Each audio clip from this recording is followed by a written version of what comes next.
lagi sama saya di Pak D Entertainment pastinya. Sama saya Rais. Nah, kali ini saya udah kedatangan tamu jauh-jauh dari Kudus. Naik odong-odong apa? Naik kuda. Oh, naik kuda. Tapi bukan kuda terbang namanya. Oke. Kuda terbang.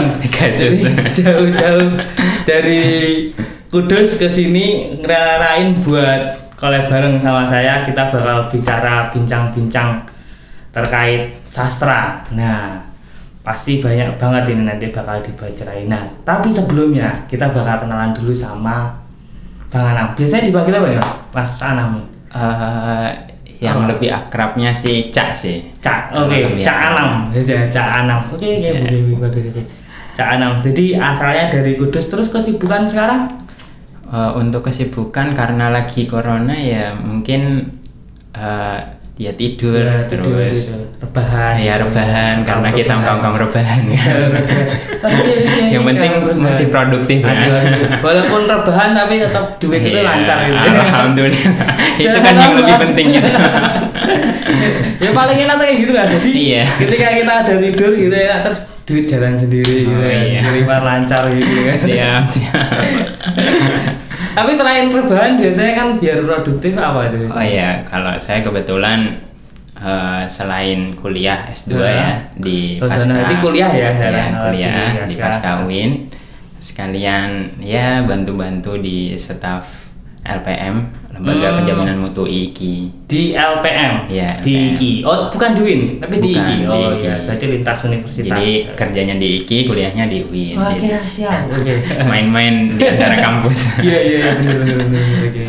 Ya, oke. Ngobrolin tentang sastra nih, mungkin langsung aja ya kita bakal ngobrolin. Iya, boleh. Kadang sekarang tuh orang milenial kan biasanya malah kayak gimana ya, maksudnya sastra itu identik dengan cinta, ya kan? Iya. Cinta, terindah-indah namun tiada arti. Iya. Jadi kayak ada kayak gitu, bener gak sih sebenarnya kayak gitu? Atau mungkin ada sisi lain dari sebuah sastra tersendiri untuk kaum milenial ini? Iya, kalau berbicara tentang sastra itu memang yang hal yang paling dominan memang di romantisme ya. Oh ya. Hal yang terkait tentang cinta, terus pokoknya perasaan hati. Ya memang sastra itu perasaan hati, cuma lebih ke romantisme ya, mayoritas. Cuma kalau secara keseluruhan sastra itu sebenarnya sejarah. Oh, sejarah. Iya. Jadi sastra itu ada kaitannya dengan sejarah. Iya, sejarah pembacaan kehidupan manusia dari abad dulu sampai abad sekarang. Oh, bukan sejarah cinta saya dengan dia. Oh, gitu juga bisa. Itu juga termasuk dari kehidupan seseorang. Oh iya. Kalau misalkan ditulis, terus ditekskan, dinarasikan, itu juga bisa jadi sastra. Iya. Jadi kayak narasi juga itu termasuk dari sastra. Iya. Apalagi sastra itu nggak bisa pisah dari kehidupan manusia ya. Iya. Berarti tapi dia selalu dari dulu tuh pasti kehidupan manusia disertai dengan sastra. Karena pencipta dasar dari sastra itu ya kehidupan manusia gitu. Tapi kenapa kok kaum milenial sekarang tuh kebanyakan sastra itu lebih kayak identik dengan cinta gitu kan, dengan apa ya, dengan romansa kehidupan seseorang. Wah, kayaknya enak nih gitu, maksudnya lebih ke ya cinta gitu, perasaan gitu. Ya, karena sebenarnya sastra itu kan lebih mengajak para pembacanya itu untuk menciptakan makna, lebih menyangkut terhadap hal-hal yang bersifat emosional, perasaan, baik lucu, indah, sedih, terus tragis dan sebagainya. Jadi orang ketika membaca sastra itu seakan-akan dia dibawa oleh tulisan yang ada di situ. Jadi gimana seorang sastrawan ini mengajak si pembaca ini biar bisa enak, maksudnya dalam membaca itu ya, biar bosan gitu. Terus memang produksi makna yang dilakukan dalam pembacaan sastra itu tergantung seseorang ya.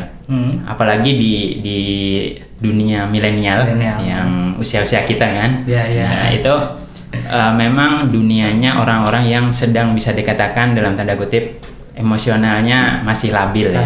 Ya kadang naik, kadang tinggi, kadang cepat susah, kadang cepat sedih, kadang cepat seneng gitu kan. Terus besoknya sedih gitu kan. Seneng karena kiriman dapat, sedih karena akhir bulan gitu kan. Nah, itu kita sebagai kaum milenial ya memang salah satu cara untuk melatih emosional kita biar kelabilan dalam emosional itu menjadi stabil. Itu ya salah satunya sering membaca karya sastra. Tapi sebenarnya kalau misalkan kayak gitu dalam menulis karya sastra tuh ngaruh nggak sih dengan emosional kita kayak tadi yang diomongkan, kita lagi marah gitu maksudnya? Iya. Dalam penulisan seorang sastrawan itu bagaimana dia mengungkapkan di dalam sebuah tulisan itu ngaruh nggak mas? Oh iya jelas. Karena faktor utama dari adanya karya sastra itu ya pencipta karya atau penulis karya itu sendiri, penyair. Soalnya kan kadang kalau kayak saya nih edit misalkan, itu kalau nggak moodnya, udahlah nggak usah gitu, gitu. Jadi ada. Jadi semakin penyair itu semakin banyak menciptakan karya sastra, semakin banyak kehidupan sosial yang dijalani, bertemu dengan banyak orang, terus kehidupan realita yang masuk ke dalam dirinya itu semakin banyak, maka karya sastranya pun juga semakin meningkat gitu.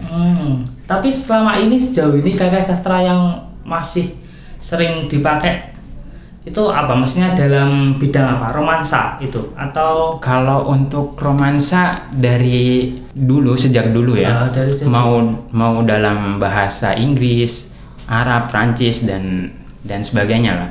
Itu romansa memang paling dominan dan paling banyak diminatin ya.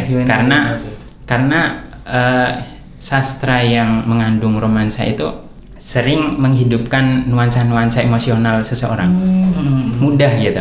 Misalkan karya sastranya tentang sedih gitu, ditinggal pacar, itu kan kita sebagai pembaca ya, aduh ini kayaknya sama gitu. Nah, gitu. Kok ini kayaknya kehidupan saya ditulis di sini ya. Nah, jangan-jangan ini karyanya saya ini. Yang ditulis kehidupan saya ini. Nah, itu kan. Jadi ada juga saya, kok ini kayaknya mirip ya kejadiannya. Iya. Kayak diputusin kayak gini. Oh iya, diputusnya juga di sini gitu. Sama, ini kayak cerita saya ini. Semakin dibaca, kok makin ke saya ya. Baca lagi, udahlah tutup males. Jadi kayak gitu. Iya. Karena memang sastra itu ya balik lagi ya, memang dia itu membaca sejarah kehidupan manusia. Kehidupan manusia itu kan ya semua kehidupan itu kan ya ada sedih, ada suka, ada duka, ada yang sebagai kritik, ada yang nyambung ke sosial, ada yang nyambung ke politik, hukum, semuanya. Karena kita baca kehidupan manusia dan kehidupan manusia itu dibaca kemudian diciptakan dalam dunia bentuk lain gitu. Tapi sebenarnya sastra ini sendiri itu berawal dari mana nih sebenarnya? Atau tahu-tahu nongol judul gitu atau gimana? Tahu-tahu ada sastra, orang mengetahui bahwasanya inilah sastra gitu loh. Kalau untuk lahirnya itu sih dari kehidupan manusia itu tadi kan. Cuma melalui proses penalaran. Jadi sastra itu nggak lepas dari daya intelektualitas dari seorang penyair dan juga daya emosionalitas dari sang penyair. Makanya bukan sasaran ketika seseorang membaca karya sastra itu, maka yang dimainkan dua itu. Pertama daya intelektualitas, yang kedua daya emosionalitas. Makanya hasil dari kedua itu ada imajiner sama makna dalam karya sastra itu sendiri. Untuk dunia karya sastra sendiri itu sih terbagi tiga ya mayoritas. Pertama puisi, kedua prosa, dan ketiga drama. Drama itu termasuk teksnya itu, teks dramanya. atau dramanya itu juga bisa dikatakan tapi kalau sebagai sastra. kehidupan saya yang penuh dengan drama ini, wah itu kalau misalkan dinarasikan dalam bentuk tulisan atau dalam bentuk puisi atau di dalam teks drama itu juga bisa termasuk karya sastra. Buat film sekali ya. Oh iya. Biar nanti anak cucu ketahuan gitu kan. Oh, ternyata dulu Pak D tuh gini gitu. Iya. Oke. Gitu. Sip. Lalu sebenarnya seberapa pentingnya sih sastra itu untuk kaum milenial? Kan kalau misalkan dipikir-pikir awalnya kan lebih kayak simpel, maksudnya sastra kan tiap hari kita ngobrol bahasa Indonesia gitu kan. Iya. Tapi sebenarnya ngapain gitu, pentingnya apa gitu? Gitu ya. Kalau seberapa pentingkah ya, kalau menurut saya ya, kalau kaum milenial itu kan karena mempunyai latar belakang posisi emosionalnya yang masih labil kan, dan karya sastra itu mampu membawa seseorang yang membacanya itu keluar dari pengalaman yang pernah ia jalani. Jadi orang yang membaca karya sastra itu akan tahu keadaan di luar dari kehidupan dia gitu. Dan itu kalau menurut saya salah satu keuntungan agar dia bisa berdialog dengan daya intelektualnya, dengan daya emosionalnya. Oh ternyata cara menanggapi mertua yang galak itu gini loh gitu. Oh ternyata cara nembak cewek yang sok kaku tuh gini loh gitu. Itu kan juga termasuk ilmu kan gitu. Jadi sebenarnya ada ya di ilmu persastraan gitu. Iya, kalau misalkan kita bisa menggali apa yang terkandung di karya sastra ya ada aja sebenarnya. Gimana sangat bermanfaat kalau menurut saya malah gitu. Buat para kaum milenial yang pingin nembak gitu kan, nembak. Iya. Ini kayaknya saatnya gue tembak. Iya. Mati tapi ngikutin metode dari karya sastra yang dia baca gitu kan. Keren kan jadinya. Ternyata sama gitu. Tipe perempuan yang ada di novel dengan perempuan yang saya hadapi ternyata sama gitu. Berarti tipenya gini caranya gitu kan. Oke, benar. Oke. Ini kayaknya apa tuh bukan buat pajangan doang kan? Ini saya tadi nunggu loh sebenarnya ini kapan gitu disuruh minum gitu kan. Jadi biar gak capek lah bro minum dulu. Enggak, silakan. Halal tapi ya. Halal. Oke. Siapa deh? Paling juga abis ini ada efek-efek ngantuk gitu kan. Oh iya, karena udah malam kali ya. Bener-bener Mbak De. Bukan karena jadi kasih obat. Oh iya. Karena mau udah malam. Iya. Satunya tidur. Oh iya. Jangan terlalu berhalu. Tapi halu itu penting loh. Kalau buat film. Ya karena untuk menghidupkan suasana emosional seseorang itu juga halu itu penting. Penting halu ya. Karena ya kita nggak bisa maju ke depan tanpa adanya halu gitu. Oh, siap. Kalau kita hanya sebatas memandang realita ya nggak bakalan berkembang. Bener, makanya kehadiran sastra itu penting buat kaum milenial. Gitu. Oke, mungkin cukup sampai sini karena kalau misalkan gini teruskan kayaknya bisa sampai berjam-jam hari-hari kayak berhari-hari.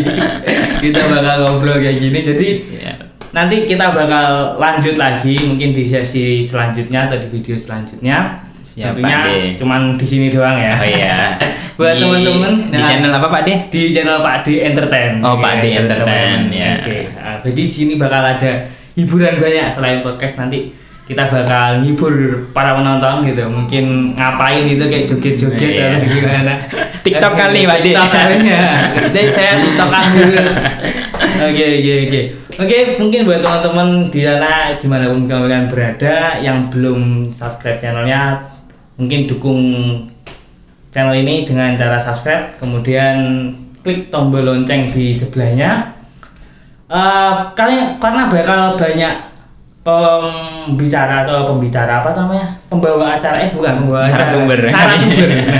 bakal banyak narasumber yang asik yang bakal temenin teman-teman dan bakal banyak konten-konten yang seru pokoknya buat hibur kalian di masa pandemi. Soalnya di masa pandemi ini kebanyakan teman-teman rebahan sambil nonton video butuh hiburan, butuh hiburan. Jadi jenuh. hiburan yang bermanfaat ya cuma di Pade Entertainment. Oke. Mungkin sampai di sini aja teman kita. Makasih buat Cak Anam yang udah nemenin. Oh, iya. Makasih juga buat teman-teman yang udah nonton. Oke. Iya. Sampai jumpa. Siapa nih?